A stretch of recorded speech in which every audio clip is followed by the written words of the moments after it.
The crisis in Ukraine is drawing comparisons and many contrasts as well to the war between Russia and Georgia in 2008. But are there any lessons we can draw from a look back at that particular crisis? Let's talk to someone who was there and who would know.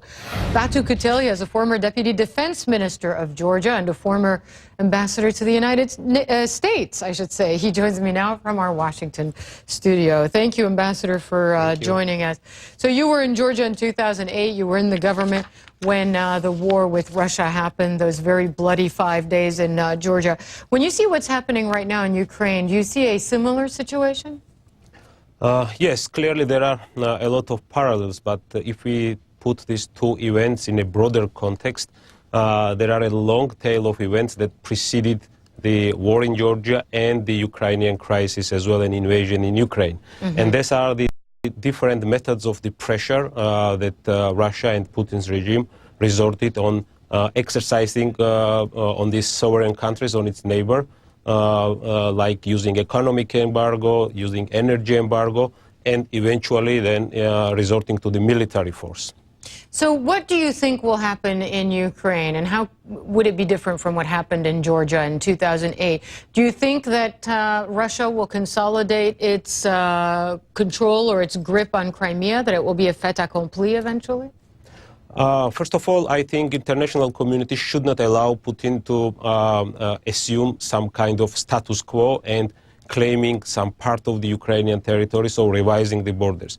What happened in Georgia after 2008 war, notwithstanding that Russia still occupies two major parts of my country, is that Georgia continued as a state. Georgia continued and its economy is developing successfully. Georgia didn't change its foreign policy orientation, still plans to become a NATO member country, and all this was possible because of the extension of economic assistance from the US and European partners, and also political backup of the security and foreign policy choice of Georgian nation, where majority supports Georgia's NATO integration. I think the same two major pillars should be used in case of the Ukraine. First of all, the economic assistance. And we heard that from Secretary Kerry, I was going to say, in Kiev, saying extending economic assistance to the transitional government there in Kiev.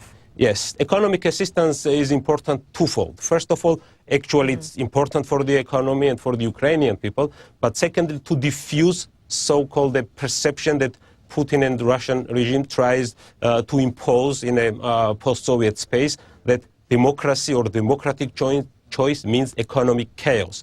And therefore, they need to have some kind of a strongman who rules really fast. So this economic assistance will have a twofold effect and will be one of the major pillars to help Ukraine to navigate where its people is desiring to head to. And the second important, besides economy, is a security element. And here I think there is NATO option, which cannot be substituted by no other organization. A NATO option as an integration of Ukraine into NATO? Yes. But I mean, let me ask you, this is an interesting point. I don't mean to interrupt, but you have those, even those who support the transitional government in Kiev right now, who say, you know what, integrating countries that are butted up against Russia in the region there would just be, would just contribute to inflaming the situation. You're heightening tension. It's basically a provocation, integrating Ukraine and Georgia into NATO, right at the doorstep of Russia. I think I have to disagree with this type of judgments, and just the opposite.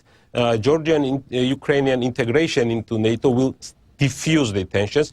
If NATO had made a decision in 2008 to extend membership action plan to Georgia and Ukraine at that time, then we would avoid war in 2008 and the current crisis in Ukraine as well. So I think right now the NATO and the democratic free world should not repeat the same mistake and to accelerate the process of inclusion of Georgia and NATO, Georgia and Ukraine in NATO. And I think that the events of the NATO enlargement and waves of NATO enlargement in so-called the post-Soviet or post-communist space, largely prevented the same type of crisis either in Eastern Europe, Poland or Czech Republic or Baltic states. So I think that is the only solution in terms of providing long-lasting and irreversible security for Ukraine as well as for Georgia.